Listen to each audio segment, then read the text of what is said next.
రక్షణ రంగానికి సంబంధించిన అత్యంత కీలకమైనటువంటి పరీక్షలు మన దేశంలో, మన రాష్ట్రంలో అంటే మన ఆంధ్రప్రదేశ్‌లో, మన రాయలసీమలో, మన కర్నూలులో జరిగింది. తాజాగా భారత సాయుధ దళాల డ్రోన్ యుద్ధ తంత్రాన్ని పదును తేల్చే ఆయుధమైనటువంటిది దేశీయంగా అభివృద్ధి చేసిన ఓ క్షిపణిని UAV launched precision guided missile ULPGM V3 అని పిలుచుకుంటారు దీన్ని. కర్నూలు జిల్లాలో నేషనల్ ఓపెన్ ఏరియా రేంజ్లో ఈ ప్రతిష్టాత్మక పరీక్ష చేశారు.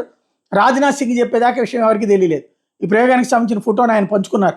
DRDO ఈ క్షిపణ అభివృద్ధి తయారీలో భాగస్వాములైన MSME స్టార్టప్స్ని ఆయన అభినందించారు.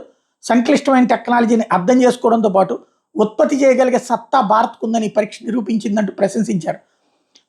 ULPGM V3కి సంబంధించిన సాంకేతిక అంశాలు మాత్రం బయటపెట్టలేదు. DRDO గతంలోనే దీనికి సంబంధించినటువంటి పత్రాలు ఓపెన్ సోర్స్ సమాచారం ప్రకారం గతంలో పరీక్షించి ULPGM V2 ప్లాట్ఫామ్ పైనే దీన్ని అభివృద్ధి చేశారు. కర్నూలు జిల్లా ఓరకల్లు మండలం పాలకోలం సమీపంలో DRDOకి చెందిన NOR పరీక్షా కేంద్రాన్ని దీనికి ఎంచుకున్నారు. గతంలో కూడా డైరెక్టెడ్ ఎనర్జీ వెపన్స్ వ్యవస్థను పరీక్షించేందుకు ఇదే వేదికని వాడటం అన్నటువంటిది ఇక్కడ కీలకమైనటువంటి అంశం. ఈ ఆయుధం ఫిక్స్డ్ వింగ్ మానవరహిత విమానాలు కూల్చేందుకు వినియోగిస్తారు. తాజాగా జరుగుతున్న ప్రయోగాలతో భారత్ డ్రోన్ యుద్ధ తంత్రంలో అతిపెద్ద ముందడుగు వేసినట్టయింది. దాదాపు 2200 ఎకరాల పైగా విస్తీర్ణంలో ఉంది ఈ రేంజ్. DRDO ఆధీనంలోని NOAR అత్యాధునిక ఎలక్ట్రానిక్ వార్ఫేర్ రేంజ్ దీన్ని 2016-17లో ప్రారంభించారు. ఇండోర్లోనే పరీక్షించే EW ఆయుధాలు అందుబాటులోకి రావాలంటే ఏడాది నుంచి 2 ఏళ్ళు పడుతుంది. కానీ బాహ్య ప్రదేశాల్లో పరీక్షించేవి మాత్రం వేగంగానే దళాల్లోకి చేరే అవకాశం ఉంది.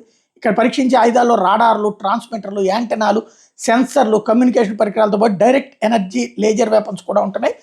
ULPGM శ్రేణి ఆయుధాలు తపస్ BH ఆర్చర్ HG UAVల కోసం అభివృద్ధి చేశారు. ఇది చాలా తక్కువ ధరతో ఉత్పత్తి చేయడం అనేది ఇందులో స్పెషాలిటీ. అత్యంత ఖచ్చితత్వం లక్ష్యాలను ఛేదిస్తే అత్యంత సమీపం నుంచి జరిగే పోరాటాలు ఫైర్ అండ్ ఫర్గెట్ వ్యవస్థ ఆధారంగా దీన్ని ప్రయోగించడానికి సిద్ధమవుతున్నారు.